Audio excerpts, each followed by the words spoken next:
Assalamualaikum, dear student. I hope you are well. At the time of coronavirus, in the last class, I discussed about tech question. Today, we are going to discuss about narration. You know, narration is used to convey one speech to another. Narration has two classification. One is direct narration and another is indirect. I have written two sentences. First of all, he said to me, I know you. And the second one is, he told me that he knew me. In the first sentence, the speaker has conveyed his feelings directly. So it is a direct narration. And the second one is indirect. He conveyed his feeling indirectly. I have written some points that are needed to change narration. He said to me, I am busy now. Here there are some parts. First of all, the reporting verb. He said to me is a reporting verb. This is inverted comma, and I am busy now is repeated speech. When you will change narration, you should remember these things. Dear students, when you will change narration, you will first to look at the repeated speech. Here you will see some sentences, and you will change the repeating verb according to the repeated speech. So, first of all, we also need to know about the classification of sentence according to their meaning. So, I have written some sentences on the board. First, I have written, I read a book. Here it is an assertive sentence. You know, when any sentence begins with verb, we call it assertive, and it expresses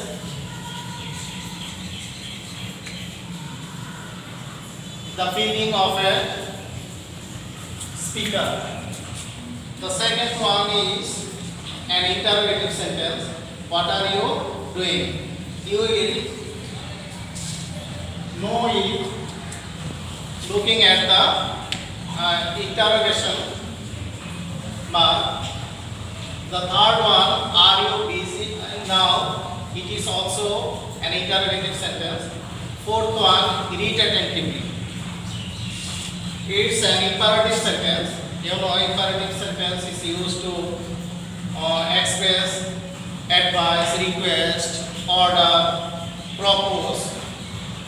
Fifth one, let us play football.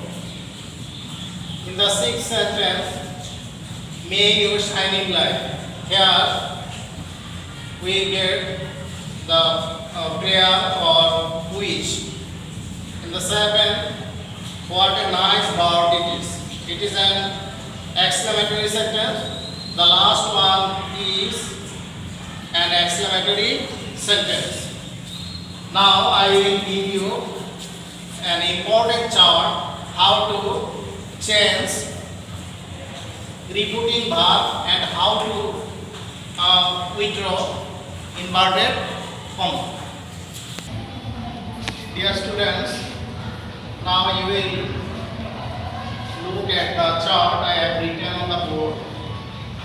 How you will change repeating verb and withdraw inverted comma. In the repeated speech in assertive, you will write told in the place of said to, and you will use that when you will withdraw inverted comma. If you get saved, you will write saved, and you will use that to inverted comma in place of inverted comma. If the sentence is in interrogative and it begins with WH word, you will write asked in the place of said to, and you will use that WH word in place of inverted comma. When interrogative will start with auxiliary verb, you will write asked instead of said to, and you will use if or whether. If the sentence is in imperative and it expresses order, you will write order in the place of said to, and you will use to. When it will express forbid, you will write forbid. It's the past form of forbid, and you will write to in place of inverted comma. When it will express advice, you will write say advice, and then you will use to. When it will express request in the imperative sentence, you will write requested in place of said to or said, and you will use to in place of inverted comma. When it will express propose, and actually you will get the lead. When the sentence will begin with let, you will write proposed, and you will use that.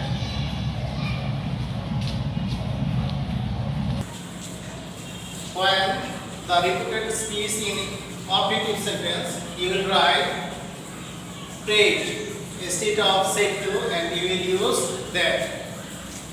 In case of exclamatory sentence, when you will see that the exclamatory sentence express joy, you will write exclaim with joy, and you will use that instead of inverted comma. When it will express sorrow, you will write exclaim with sorrow, and you will use that in the place of inverted comma. And last of all, when you will get surprise or wonder in the exclamatory sentence, you will write exclaim with sorrow, exclaim with surprise, and that in place of inverted comma. Now and after that you will have to change person of the repeated speech. So I am writing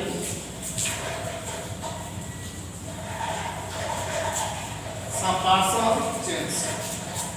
Now I have written some sentences.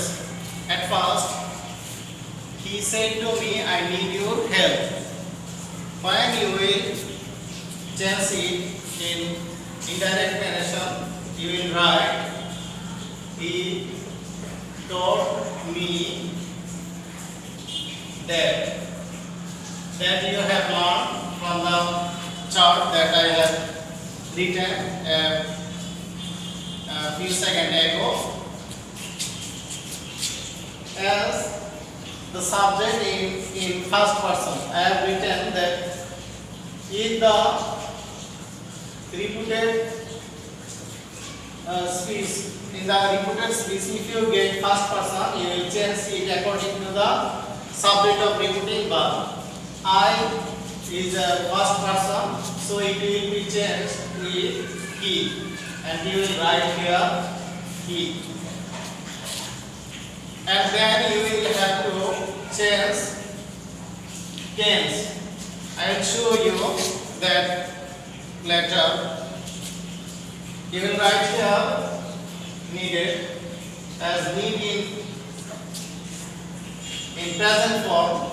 You know, if the repeating verb is in past form, we will have to change the verb in the or tense in the repeated speech. So I have written needed. Your is a second person. When the repeated speech in second person, suppose you is here and you is singular form and you is in plural. You it is in objective form. It's in possessive form. So as it is in possessive form and it is in second person, you will change with me, and me will be in possessive form. So you will write my pen.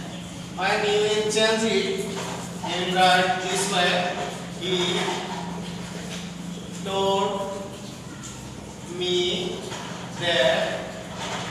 As you is in second form, second person, you will change with me, and as it is subject, you will write I here.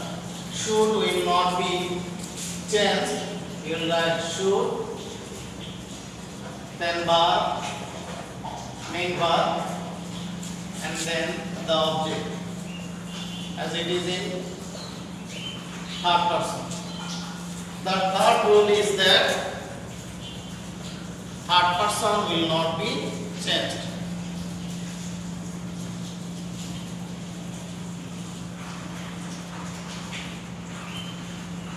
Will not be changed.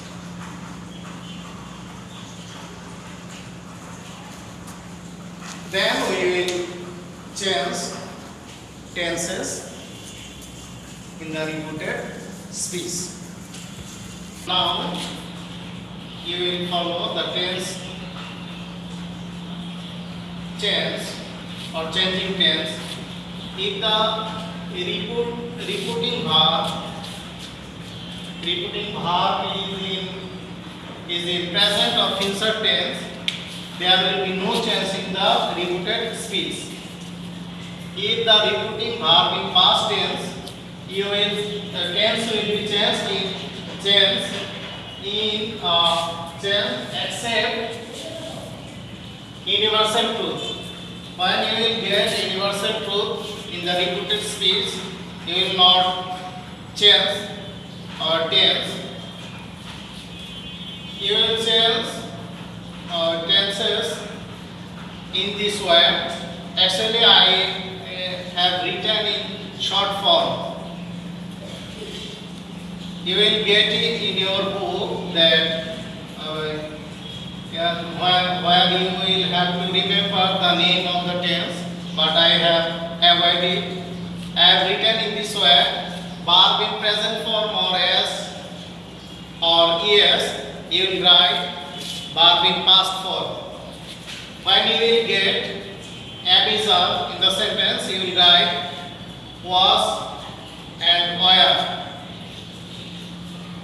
When you will get have or has, you will write had. When you will get shall or will, you will write would. Can will be could, may will be might. When you will get must, you will write had to. In place of don't or doesn't, do not or doesn't, you will write did not. When you will get did not, you will write had not. In this way, you will change tenses when you will change or direct narration to indirect narration. So that's all today. We will discuss more in the next class. Thank you all.